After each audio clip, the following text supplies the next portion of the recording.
Stanley, Scuba, Sailing, and Adventures.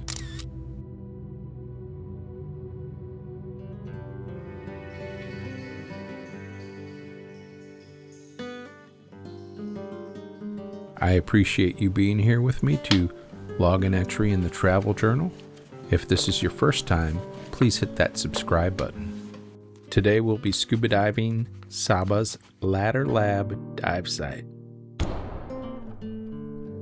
Well, splashing into the water, looking down, and seeing a sea turtle is definitely not a bad way to start a dive. Whenever I see a sea turtle, I tend to think about their journey. They can live for decades, sometimes for more than a century. They cross entire oceans, guided by instincts we still don't fully understand. And then they return to beaches they haven't seen since they were hatchlings. I'm humbled and filled with a sense of wonder. Maybe our paths will cross again before the dive is over. I wouldn't leave you hanging like that. We will see another turtle. Maybe the same turtle. This would end up being one of my favorite dive sites on the trip, and I'm sure the turtles have something to do with it. If you've been following the series, you know that this is the second dive on this particular site. And to put this all into context, this is dive number 17 in this 19-part series. It's the last dive of the last full day of diving.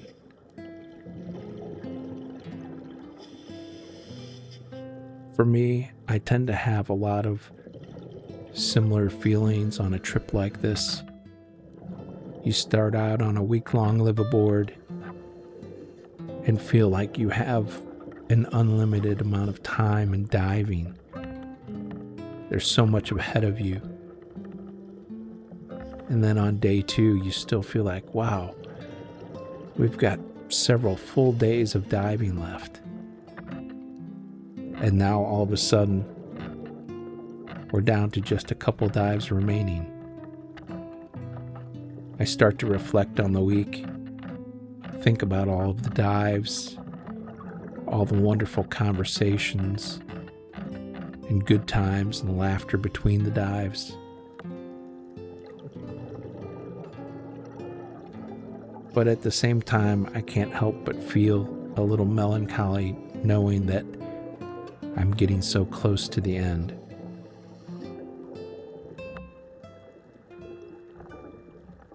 I often feel that the better dives are closer to the end of the trip.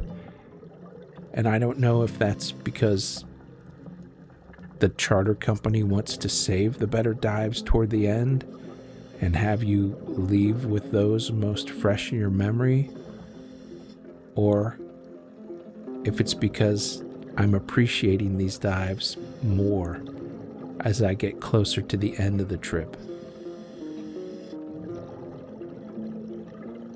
Either way, I'm very thankful, grateful really, for all of the dives and the opportunities.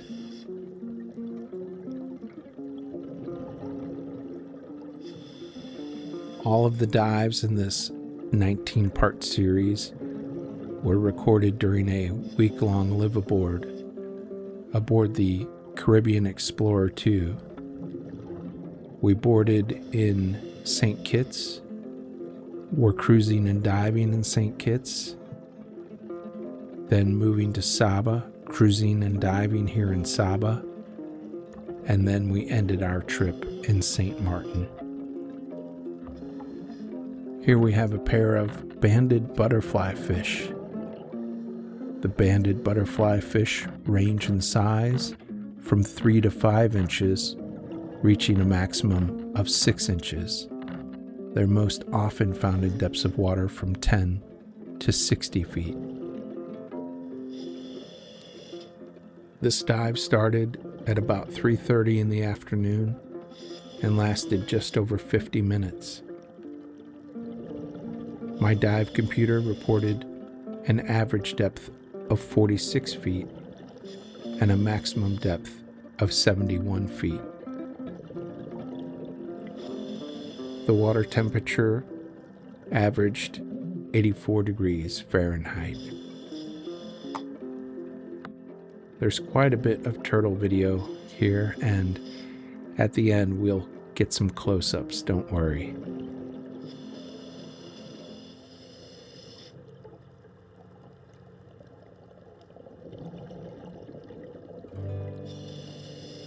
Plenty of wide sand channels on this dive site, and as I've mentioned before, I tend to use these for navigation aids. I realize they don't always go in a straight line, but they do help. See that light in the distance? That's my dive buddy, Mitch. As I mentioned, the dive started around 3:30 in the afternoon, and as you probably could guess, it's quite overcast. The visibility isn't spectacular, but I think that has a lot to do with the lack of sunshine.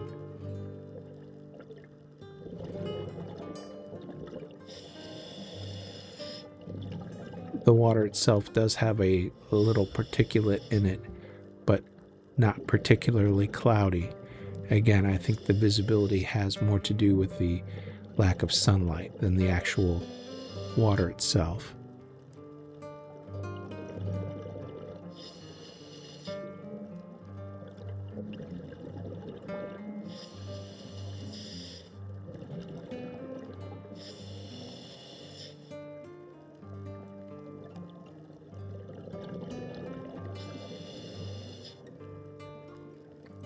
I see a couple of yellow goatfish feeding in the sand. The goatfish range in size from 6 to 12 inches, reaching a maximum of 15.5 inches. They're most often found in depths of water from 5 to 200 feet. Hopefully we'll get close enough and you can see how they use their barbels to move the sand. The barbels fold back when they're not using them. Incredible.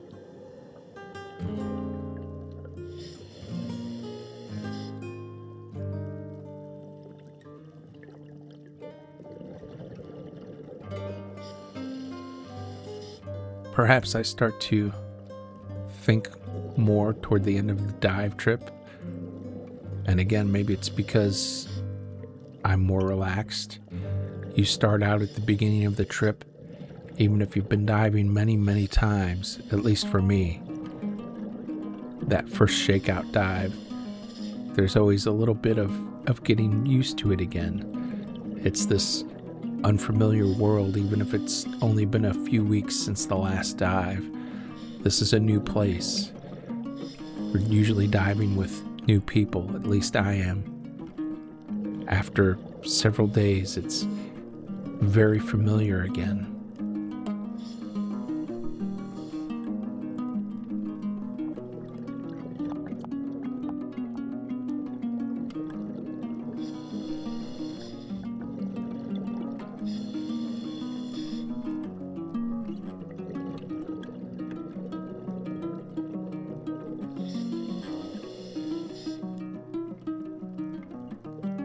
I see another banded butterflyfish.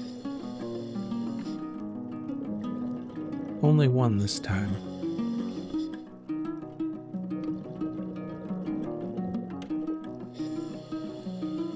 The dive site is spectacular.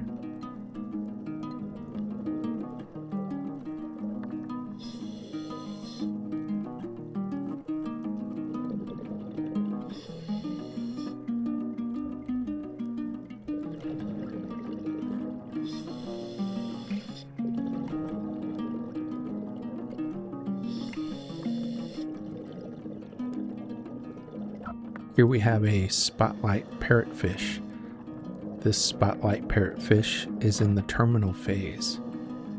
Stoplight parrotfish range in size from 1 to 1.5 feet, reaching a maximum of 2 feet, and are most often found in depths of water from 15 to 80 feet. Note the bright yellow spot at the upper corner of the gill cover, the yellow area at the base of the tail, and the yellow crescent on the tail as well. Now we have a smooth trunkfish right below our stoplight parrotfish.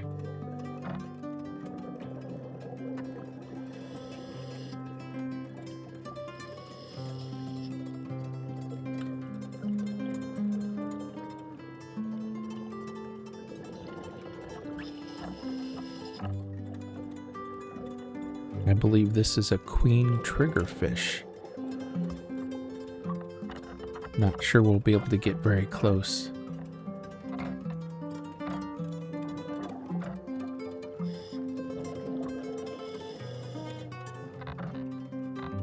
Here we have a couple of beautiful French angelfish. French angelfish range in size from 10 to 14 inches, reaching a maximum of 18 inches, and are most often found in depths of water from 15 to 80 feet.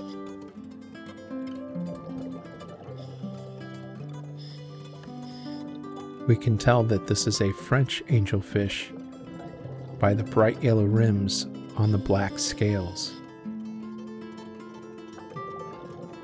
Also, they have a bright yellow ring around the eyes.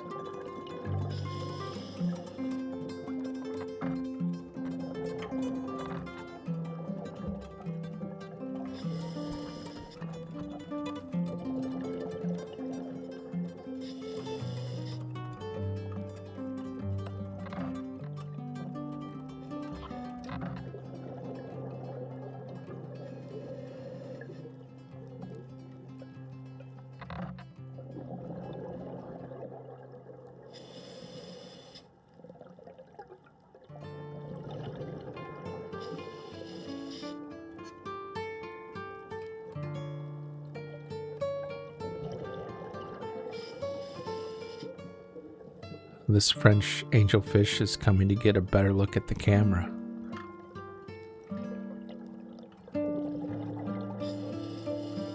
And with that, I guess they've had enough camera time.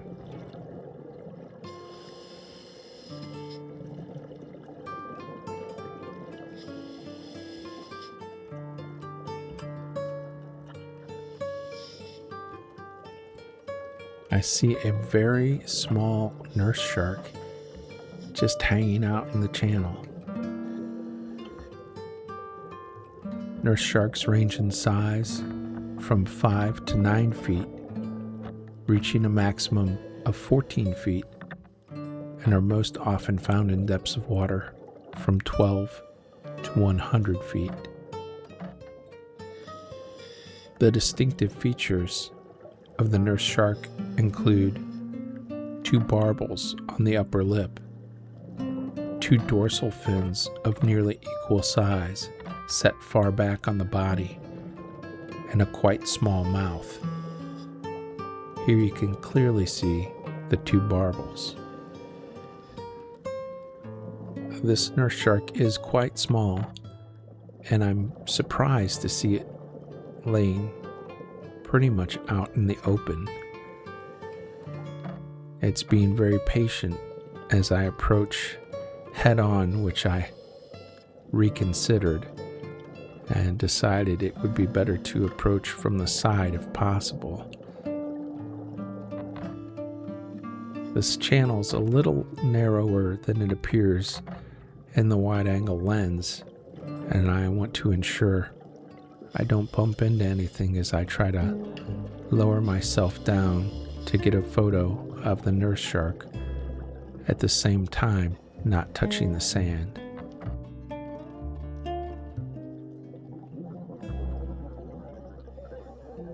It was at about this time the nurse shark turned to look at me and decided That was enough.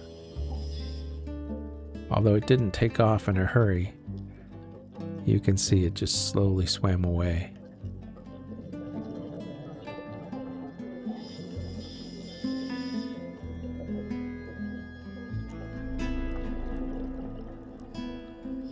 As I came back up and looked in the other direction, I found this turtle right in front of me.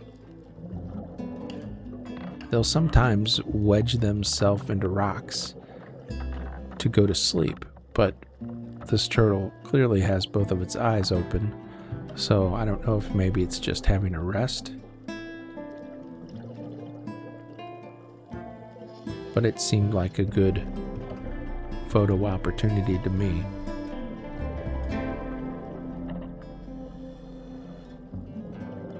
This is a green sea turtle, by the way.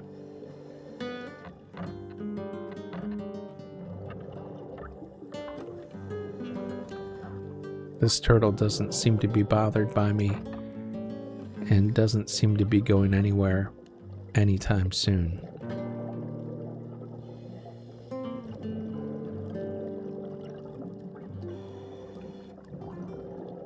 Is it possible to spend too much time with a turtle?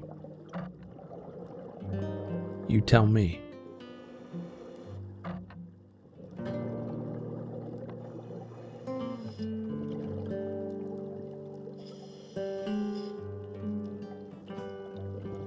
I know my answer.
Thanks for watching.